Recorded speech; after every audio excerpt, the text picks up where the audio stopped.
Hello दोस्तों, आज हम लेकर आए हैं आपके लिए एक और नई कहानी। इस कहानी का शीर्षक है भैरोपुर की हवेली। तो आइए बिना किसी देरी के अब हम इस कहानी को शुरू करते हैं।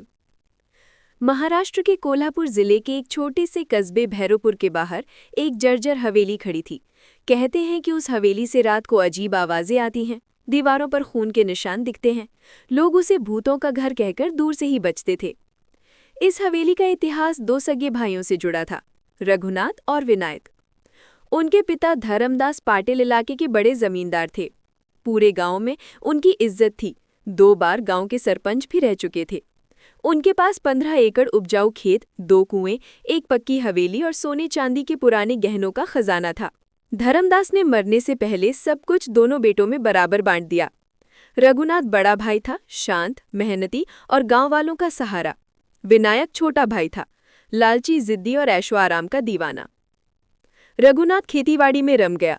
उसकी पत्नी अमृता धार्मिक और सीधी साधी औरत थी। उनके 2 बच्चे थे, एक बेटा और एक बेटी। विनायक की पत्नी कावेरी को गांव का सादा जीवन नापसंद था। वो शहर की चमक दमक चाहती थी। उनके कोई संतान नहीं थी, जिससे घर में अक्सर झगड़े होते। धर्मदास की मृत्यु के बाद लोग रघुनाथ को ही उसका असली उत्तराधिकारी मानने लगे। पंचायत में उसकी राय को महत्व दिया जाने लगा। यही बात विनायक को अंदर तक जलाती थी। हर कोई भैया भैया करता है, कोई मुझे क्यों नहीं पूछता? अब ये गांव मेरा नाम याद करेगा, चाहे जैसे हो। यहीं से उसके मन में काला बीज बोया गया। गांव से 3 कोस दूर जंगल के अंदर एक पुराना खंडहर मंदिर था। वहां रहता था एक रहस्यमयी तांत्रिक, कालीनाथ। लोग उसे अंधसिद्धि बाबा कहते थे। उसकी साधना खतरनाक थी, जो मनचाही ताकत तो देती थी, लेकिन बदले में आत्मा मांगती थी। एक अमावस्या की रात विनायक चोरी छिपके वहां पहुंचा। कालीनाथ ने आंखें बंद की और कहा, तेरे मन में खून उबल रहा है। तू अपने ही भाई को रास्ते से हटाना चाहता है। विनायक चौंक पड़ा। आपको कैसे पता? कालीनाथ हंसा। अंधसिद्धि से बचकर कोई नहीं आता। ये विद्या तू चाहता है तो मिल जाएगी, पर याद रख, इसे हर पूर्णिमा को साधना पड़ेगी। भूल गया तो ये तुझे ही निगल जाएगी। विनायक ने सिर झुका दिया। मैं तैयार हूं, मुझे सब कुछ चाहिए। कालीनाथ ने उसे आदेश दिया, भाई रघुनाथ का कपड़े का टुकड़ा, उसके खेत की मिट्टी और उसके बाल लेकर आना। विनायक ने सब जुटाया और 5 रातों तक भयानक क्रियाएं पूरी की। बकरी का खून, कौवे की बलि, काले मंत्र, राख और चक्र। हर रात के बाद उसका चेहरा बदलता गया। आंखें लाल हो जाती, चाल लड़खड़ाने लगती, लेकिन भीतर अजीब शक्ति भरती जाती। अंतिम रात के बाद कालीनाथ ने चेतावनी दी, अब तेरे पास अंधसिद्धि है, लेकिन हर पूर्णिमा को पीपल के नीचे दिया जलाना और मंत्र पढ़ना मत भूलना। यही तेरी डोरी है।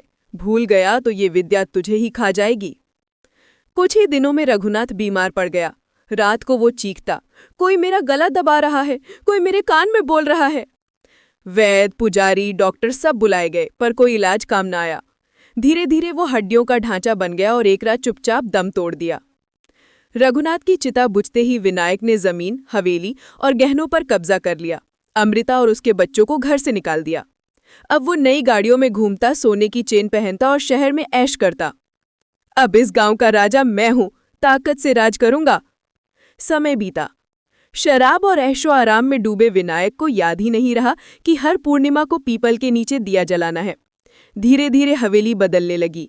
दीवारों पर खून के हाथों के निशान, रात को अजीब फुसफुसाहटी और सपनों में रघुनाथ की सड़ी हुई लाश। उसने देखा, आईने में उसका ही विकृत चेहरा खड़ा था, गल चुकी त्वचा, काली आंखें, बंद होंठ। और वो रूप बोला, तू आत्मांच वेला झाला, अब बारी तेरी है।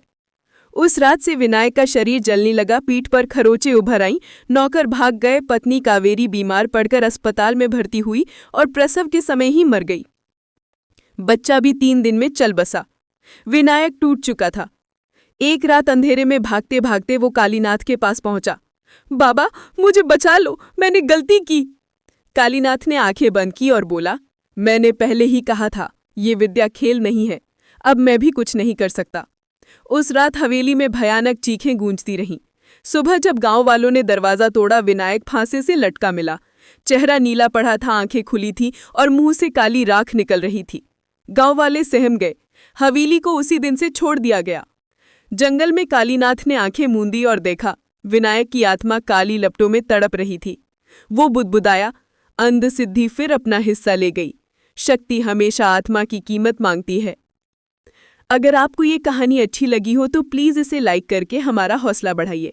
और हाँ, ऐसी ही और कहानियाँ सुनने के लिए चैनल को सब्सक्राइब करना मत भूलिएगा।